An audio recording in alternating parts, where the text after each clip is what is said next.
September 12, 1958, 11:47 p.m. The air in Lenox Lounge was thick with smoke and jazz.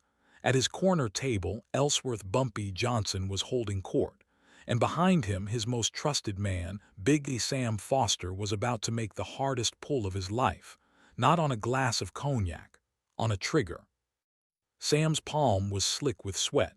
$60,000, that was the bounty, enough to solve every problem a man like him could ever have. The plan was textbook: one round point blank into the back of Bumpy's skull, then vanish into the neon night. He moved. The crowd parted for the familiar bodyguard. He raised his .38 special, arm steady, finger taking up the slack, and fired. The sound wasn't a bang. It was a dry, metallic snap that cut through the music and chatter like a blade. The band faltered. Every head turned. And Bumpy Johnson didn't even flinch. He simply finished his thought to the councilman across from him, took a slow sip of Hennessy, and then, with a gravity that froze the room, turned to face the man who just tried to end him. He looked Sam dead in the soul and said, "I've been counting on you." What the history pages skip is that Bumpy hadn't just survived that moment. He orchestrated it. He'd known about the contract for 21 days, and in those 3 weeks, he didn't just save his own neck. He executed a masterstroke that would permanently shift the balance of power in the city. To get why, you need the full picture of 1958 Harlem. It was a kingdom under constant siege. The Italian syndicate, the so-called Five Families, was obsessed with the neighborhood's numbers game, a poor man's lottery turning nickels and dimes into millions. They saw a prize. Bumpy Johnson saw home. He wasn't just a hood. He was the community's unofficial mayor, judge, and bank. Eviction notice. Bumpy covered the rent. Police shaking down a storefront. Bumpy made a call. He built a fortress not just on fear but on unshakable respect. The families sent muscle. Bumpy sent it back in pieces. They offered deals. He told them Harlem wasn't on the market.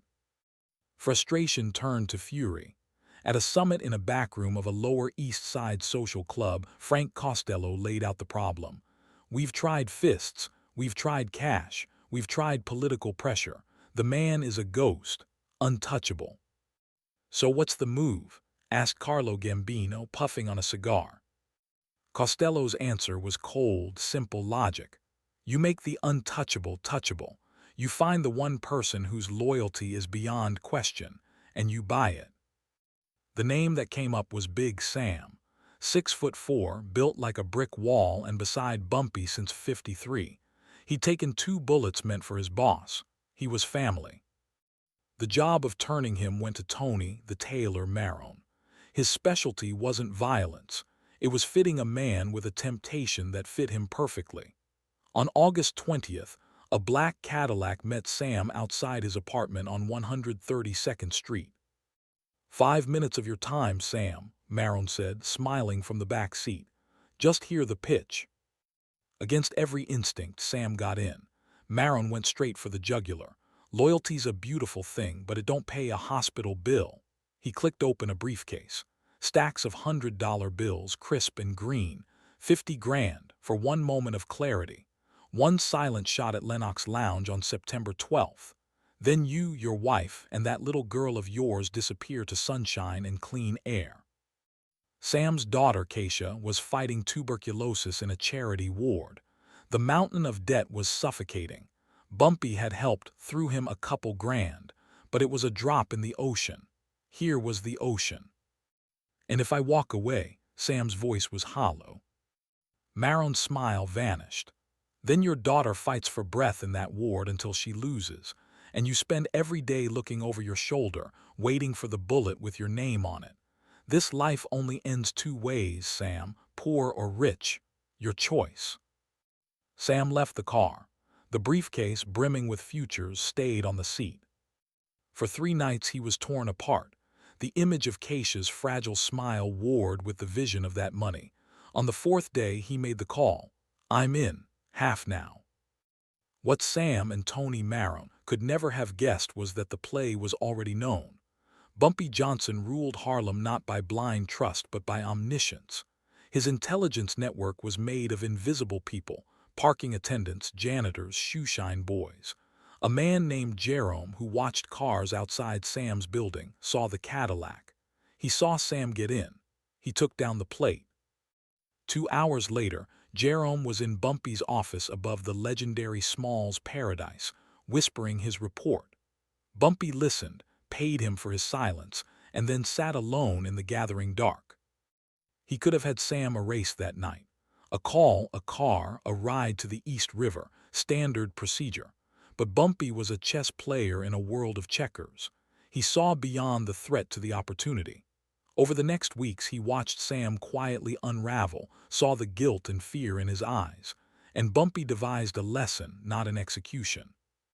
He contacted an old friend, a precision gunsmith in Brooklyn named Victor. "I need a piece that doesn't work.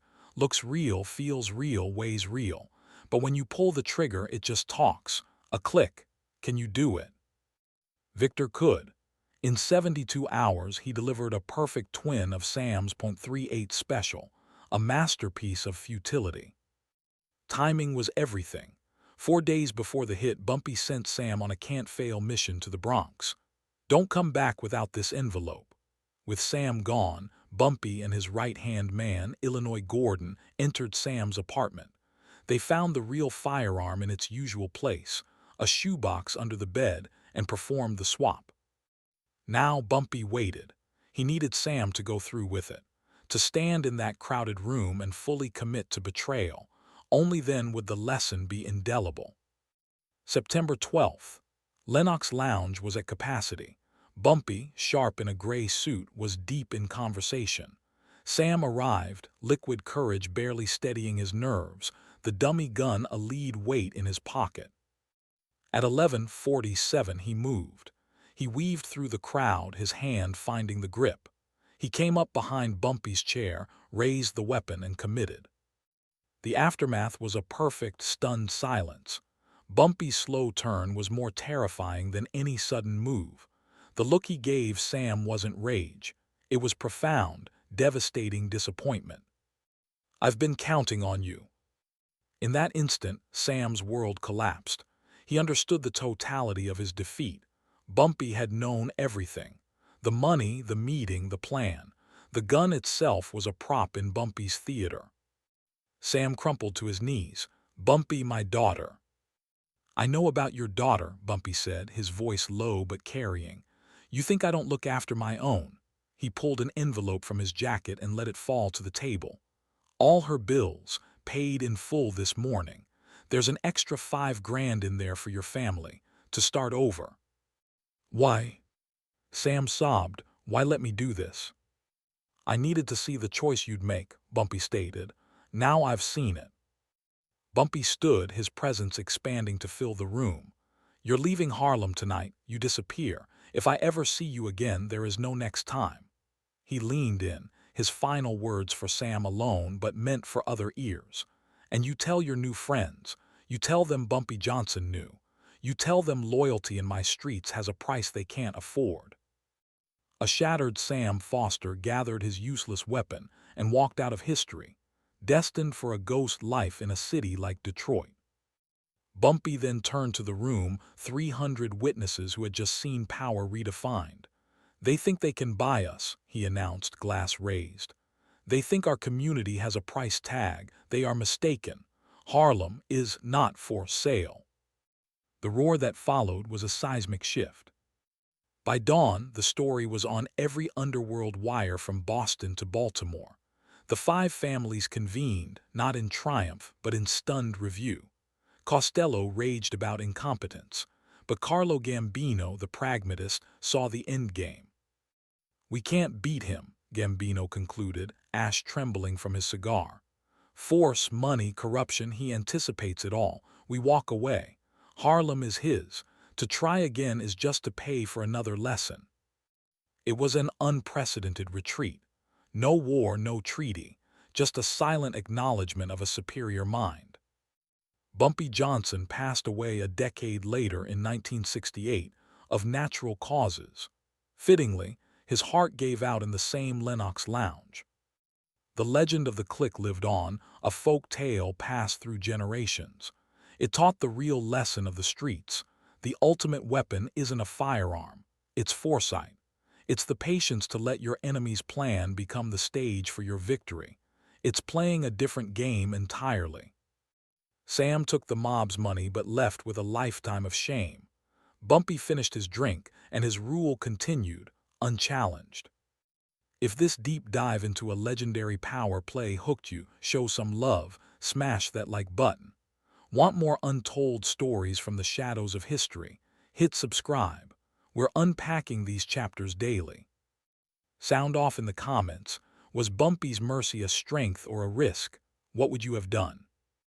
And tap that notification bell, because next week we're breaking down the time Bumpy Johnson strolled into Lucky Luciano's inner sanctum, unarmed, and walked out with a deal that rewrote the book. You won't want to miss it. In the end, on those Harlem streets, respect was never handed out. It was taken, and Bumpy Johnson took his every single day.